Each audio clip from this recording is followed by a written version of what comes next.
地藏神。好開心嚇，週三晚啊見到大家。咁啊，呢個週三晚咧都仲係學習上人嘅第18願講話嘅啊。咁今日咧，我哋繼續接住上一次啊，今日繼續學習第8章。咁今日咧主要講小乘嘅五逆啊。咁呢個咧小乘嘅五逆，我哋聽得比較多嘅，其實平時咧都係主流多數聽到嘅都係呢一個啊，就係殺父、殺母，係咪啊？殺阿羅漢、出佛身血，仲有咧爭少少，係破和合僧佛實答得啊！好，破和合僧，俾啲掌聲啊！佛實啲，唔錯唔錯，你咧答得幾快？呢日升最夠快啊！爭一個啫，咁都唔錯啦咁。咁其實咧呢個即係呢五樣咧逆咧五逆呢5個逆咧，前面嗰2個係世間嘅逆啊，殺父殺母啊，咁後邊3個咧就係出世間嘅。咁咩叫逆咧？我哋睇下個名都知啦，逆即係唔順啊！即係俗啲講，以前啲人講嘅反動啊，好反動，啱反骨殺父殺母，你諗下，梗係反骨啦，呢啲係咪啊？咁所以我哋睇下上人係點講啊？佢話殺父殺母一定墮落阿鼻地獄啊！咁呢個咧就係天理嚟㗎啦，因為殺父殺母咧係叛逆恩田啊！因為父母係我哋第一嘅恩人，而我哋有啲人咧殺父殺母咧，佢係人父母呢種恩喺世間嚟講係最大啊！咁呢個咧係一種天倫，係人性嘅一種天倫，係最大嘅一個倫理。咁你叛逆咗呢樣嘢咧，咁等於就係叛逆咗天倫啦，叛逆咗人性啦。咁喺世間嚟講咧，就真係最大魔擊啊！最大魔擊，冇嘢超過呢一個㗎啦啊！所以一般聽到呢啲咧即係以前唔好話殺父殺母啦，喺鄉下咧打老豆打老母，即係依家都係好重，即係俾啲鄉里睇唔起啊！你冇能力發生咩事，你一話嗰個咧打老豆啊咩咁，哇一傳出去咧，真係冇運行喎。我唔知城市呢啲鄉下仲係呢咁嘅，仲有呢啲民風喎，即係打父母都係冇運行嘅，呢個注定咧就抬唔起頭咯。即係整個世界咧對你咧就已經係失望㗎啦。咁所以個底線咧去到依家咧，農村嗰啲仲保留到呢樣嘢，但城市呢啲人唔知啦，啲人走喺隔離都唔識，可能又唔知道點樣嚇。佢呢個咧。天地不容，禽獸不如。我覺得呢個講法好啱啊！禽獸不如，因為禽獸我哋都知道咧，睇下啲動物啲動物同類嘅對佢父母好多動物都係好有性格好孝順雖然我哋睇唔起嗰啲烏鴉，其實烏鴉好有孝心所以以前滿清嘅嗰啲當佢係神鳥神將，我覺得都有道理嘅。其實佢個樣你唔中意啫嘛，因為我哋慣性黑色唔好睇好似唔吉祥嘅感覺。其實烏鴉咧真係好有性格，烏鴉睇下烏鴉反哺係咪啊？哇！即係佢可以翻去養翻媽咪，佢餵佢媽咪食嘢。即係啲雀仔咧，我哋見得多咧就係嗰啲大嘅雀仔餵嗰啲細雀仔嗰啲鏡頭我哋見得多咧，啲雀仔喺個竇嗰度吱吱喳喳咁等住父母翻嚟。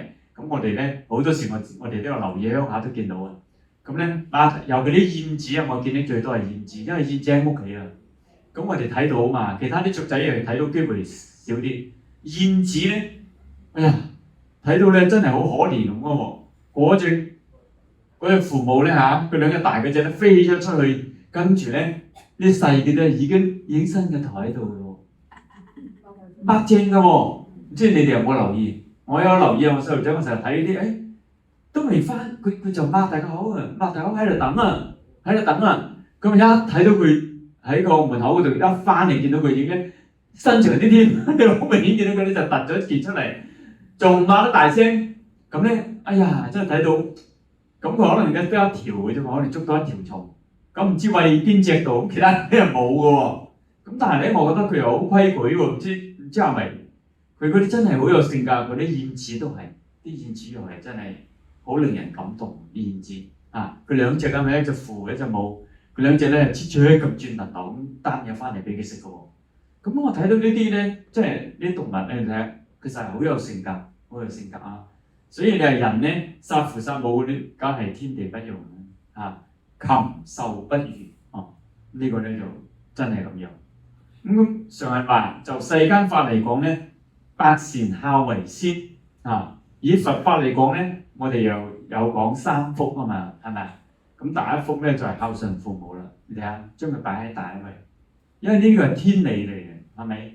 啊，呢個三福係三世諸佛正業正因啊，睇得幾高啊！佢以升道門嚟講咧，要成佛要修呢三種福德啊。第一福孝順父母，即係呢樣嘢做唔到咧，其他你唔使講，講乜都冇用，又係咁樣，又係咁講嚇。所以呢個咧係非常之重要嘅孝順喺人世間。咁啊，常人話凡事咧都要睇動機啦。話係睇呢個人做嘢，佢係故意嘅咧，抑或係無意嘅咧？係有心，抑或係冇心咧？呢個都唔同，用心唔同，果報亦都唔同啊！咁佛法講三種嘅福田，我哋知道有敬田、恩田同埋悲田。呢三種福田點解叫做田咧？呢度咧上文咧就特別去解釋一下嚇。點解咁多字唔用呢個田嘅？點解叫敬田、恩田、悲田咧？啊，好多人冇睇內容咧，係唔清楚佢講咩啊！實際上呢個咧係同耕地嗰個田咧係息息相關嘅，就係嗰個意思嘅。仲有呢度解釋話有田，但係冇力去耕種咧，就等於冇收成。一個人有田都好，你冇力去耕種，冇得收成。調翻轉頭，你有力去耕種，但係你冇田啊，你都係收唔到，都係冇收成。咁我哋香港講得最多嘅買嗰啲彩票係買咩啊？六合彩咯。其實而家仲冇嘅。有啊。我都唔知啊。我哋以前買嘢喺加拿大嘅時，成日聽到人哋香港講六合彩啊，講六合彩。一翻到呢度，可能係啲環境唔同啊，我哋啲佛道喺年幼啊，所以好少講啦。買咗嘅都偷偷地買翻嚟都唔好意思講啦，可能係咁樣，我就聽唔到啊。所以佢話呢度咧，我係轉用香港嘅版本啦。香港人就買六合彩啦，都係希望好運係咪？希望中獎。其實真正明理咧係冇辦法同三種田，即係耕呢三種田咧，冇呢三種田咁好嘅福報。因為你嗰啲六合彩講真，你真係有咁嘅彩，有咁嘅運，你先至會中。同埋咧，嗰啲錢咧睇你點樣用睇你點樣，未必係真好事，未必好事。有啲人中咗之後，朋友都冇買啦，朋友都冇買啊。呢個咧佢話呢三種田咧，仲有一個好處咧，又唔係好遠其實喺我哋身邊好近，父母啊嘛，係咪一家人？其實呢個真係田嚟嘅，呢塊恩田咧，你懂得去把握，懂得去耕咧，佢就係收穫好大呢個咧係佛講嘅，一定係有道理咁而敬田咧，通常我哋講就敬三寶啦，咁供養三寶就有福德。咁所以呢個道理咧，有啲人明，有啲人都係唔明嘅。做佛弟子都係咁，每個人嘅悟性唔同啊嘛。有啲人就明好清楚，有啲人係唔明有啲人甚至乎仲嚟到佛堂都仲係攞諗住攞着數咁嚟，咁咧其實就真係行錯咗，搞錯咗方向。你佛堂咧係種福田，所以我哋依家咧嗰個箱咧，我哋叫做福田箱啊。福田依家改做功德箱啊，而家轉咗㗎啦嘛。係啊，我哋之前嗰個唔啱呢個 size， 放呢個位放唔到啊，係改變咗，咁冇辦法啦嚇，即係世間啲人都係，咁啊呢個供養三寶就係大福田嚇，常人咧就用咗呢副對聯啦，可以講下，話正所謂有佛出世龍天喜，無僧講法鬼神授。咁呢個係點解咧？咁即係話你睇下佛咧，佛係大覺者啊嘛，令到我哋可以超脫生死啊，脫離輪迴。咁所以佛咧，其實佢所講嘅法，其實等於宇宙嘅光明啊！呢個我哋都明白啊，係我哋解脫嘅希望啊。咁而僧咧，僧一個出家人點解又會三寶嘅咧？又會同佛放埋一齊叫三寶咧？最主要嘅原因就係因為佛始終都係離開呢個人世間啦，咁樣咁要佛咧就安排係啲弟子、啲比丘僧去代佛講經説法，咁主要係呢個原因。咁所以咧係福田係三寶之一，咁所以咧佛法僧三為之三寶啊。咁上文呢度咧，佢特別講咧，佢話我哋念佛咧，敬田咧就係做到位啦。即係念佛點解咁大好處嘅咧？乜都得㗎，念佛嘅真係，因為佢係個總，即係佢係一個大嘅總掣啊，總開關啊，佢樣樣嘢到最終都係流向嗰度啊。阿彌陀佛，所以佢係佛中之王。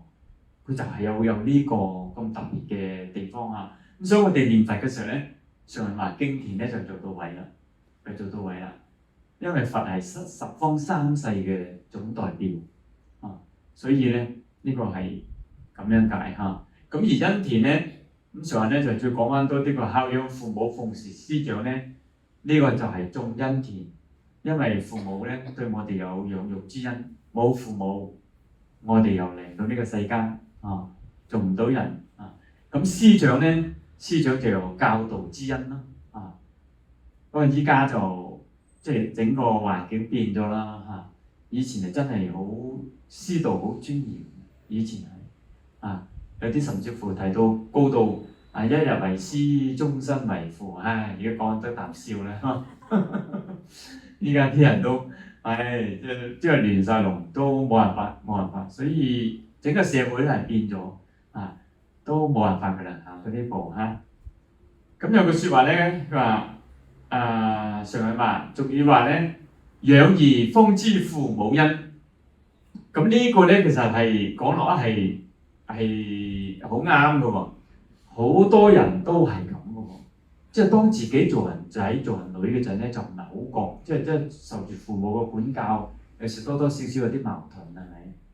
咁但係咧，反而你睇下，多數都係有嘅啲女啲女嫁咗之後咧，出咗去之後咧，反而咧孝順父母喎，因為佢知道佢親身感受啊嘛，佢自己有仔女啦，佢自己養自己啲仔女嘅時候，嗰個過程佢先至回光返照，先醒起原來當年父母養我都係咁樣即係身同感受比較強烈啲嘅女性所以唔知香港係咪咁情況，我就唔知啦，係咪啊？我哋鄉下就係嘅，即係我依家睇到係我家姐係最顧家嘅，真係咁樣嘅喎，所以有時都係唔到冇辦法，好多都係咁，女性咧，佢嫁咗人佢反而咧對父母咧，即係孝順咧係好深刻所以呢個咧就係咁樣養兒方知父母恩。咁我哋出堂嘅時候咧，咪見到呢個多數都係道家啦，或即係民間信仰比較多啦。咁而家行過啊，都睇到佢入邊噶嘛，係嘛？嗰啲佈置啊嗰啲咧，我想講咩咧？就經常睇到有個咧，呢段上文有講啊嘛，話加插呢段點解啫？想佢講呢個咧，浩天網極啊！你有冇睇到啊？掛喺度，即係咁我哋通常好多人就唔去好留意佢咩意思啊咁樣。浩天網極啊！即係其實咧，佢呢度咧就係代表，即係佢嗰個，即係你凡係去嗰啲地方，梗係啲仔女去做㗎啦嘛，係咪？咁就係啲仔女對父母嘅嗰種尊敬嗰種嘅表達啊！佢生前做唔做到幾多係另一回事啦，係咪啊？人都走咗啦，都要表示下，都要俾啲親戚朋友睇，都要做個 show 咁樣，都要寫就寫呢幾個字啦。一個咧就係浩天網極，意思就係哇！好似虛空咁偉大啊，無邊無際咁廣闊，呢個父母恩啊，父母恩啊，好廣闊好大啊，大過天啊，或者好似天咁大啊，係咁嘅意思表達啊，所以佢咧就掛嗰個咧浩天網極，掛喺度有個牌係咁樣嘅，大大個字咁樣。咁另一個咧可能更加陌生㗎啦，我哋有留意啦。唔知大家有冇留意？有個咧寫住劬勞未報啊！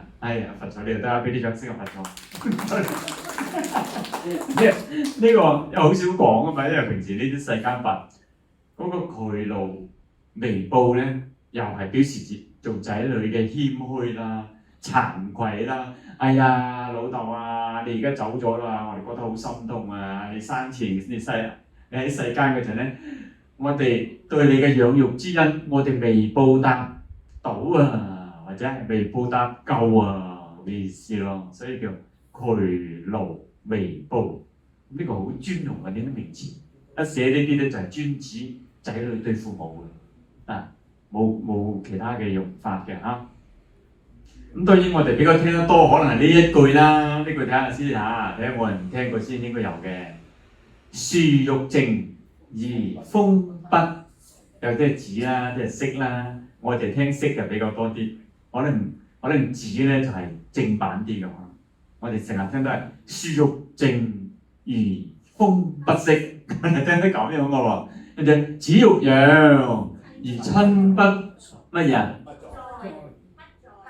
啊？在咧就比較普遍化啦。如果文字咧，佢係多數用個代嘅喎。咁我都睇下，即係佢個音都押韻嘅，佢就代啊，即係等待嘅代啊。其實就個代咧係正版嚟嘅。佢係可能係樹欲靜而風不止，子欲養而親不待。即係做仔女嗰啲想養嘅時候，想去養嘅時候，但係父母親已經等唔到啦，親不待，等唔到啦，已經走咗啦。多數都係嘅，即係呢啲就係、人好多時候會係咁，都係咁樣。生前就冇，就係嫌佢麻煩，淨係嗌交，淨係多拗撬。走咗啦，先醒起，哎呀，冇咗啦。係有啲係會咁嘅喎，咁但係呢啲算唔錯嘅喎，我覺得已經，呢啲已經算唔錯嘅啦，知唔知啊？走咗佢就識懺悔啊、慚愧嗰啲，有啲走咗都。即係好似做了咗呢件事啦，完全冇感覺嗰啲，又另一種啦，喺世間法嚟講嚇。咁除非你話真係瀟灑到，哎呀，生前咧就好孝順，走嗰陣咧就好瀟灑、好自然咁樣。咁嗰種咧，如果唔係學佛都好難㗎啦，好難啊！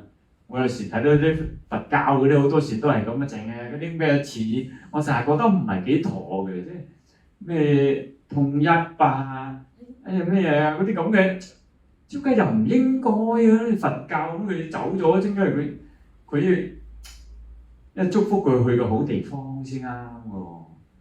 佢人喺人世間都咁苦難，呢個咁做惡世，咁佢離開咗，點解又要喊咧？或者你覺得都係不可理解嚇。按照佛教嘅義理，個人走咗，你係唔應該喊。真係唔應該喊，唔單止表面控制唔係咁樣啊，其實係真係唔應該喊咯。你唔應該覺得一件好難過嘅事去對待佢，其實係生前嗰陣咧對佢好係啱咯。佢都走啦，佢走咪瀟灑啲要送佢。如果我哋年幼咁樣，我哋要歡送啊，開開心心咁。你去好地方㗎。我以前去加拿大係嘛，啲朋友都九大鬼都擺咁都擺酒去歡送，呢啲好簡單啊嘛。佢覺得嗰度好啊嘛，你去好地方，佢點解唔會歡送啫？係咪啊？哎呀，我覺得真係尤其係佛教呢個，我真係理解唔到，好多佛弟子都係咁樣嗰啲心態。呢樣嘢我理解唔到反而啊。咁所以咧點講都好咧，親父母仲在啊，應該及時行孝啊，免得終生遺憾啊。咁就講悲田啊，咁悲田主要就講悲憫啦，就係對嗰啲窮人啊，都有苦難嗰啲人啊，呢度啊，而且係對嗰啲即係你本身都唔一定識嘅，總之識嗰啲咧多咗層關係啊嘛，唔識嗰啲咧你都可憐佢，你都幫佢渡過難關，呢個咧就真係有悲心啊！呢個就悲田啦嚇。咁樣做咧，常文話其實咧就係同眾生結緣，而且係結咗個佛緣。佢仲有一個咧更加長遠啲嘅考慮咧，就係將來咧我哋成佛嘅時候咧，你知唔知啊？呢啲我哋講到十方眾生嗰陣咧就方便啦，即係其中呢啲就係你其中嘅眾生嚟㗎。所有同你有緣嗰啲都係咁樣㗎，你唔小心踩死佢隻蟻啊，都係㗎。但係都係你啲眾生都係同你有緣，都係同你有緣啊！你雖然無意有心無意咁同你有緣啊，所有同你有關係有拉楞嗰啲都係同你有緣，就係咁樣嘅。所以呢啲緣分啊係非常之特別嘅啊！咁今日咧就講咗呢啲內容啦。主要就係咁下一次咧仲會接住講嘅嚇。今日時間關係咧就講到呢度。阿彌陀佛，阿彌陀佛。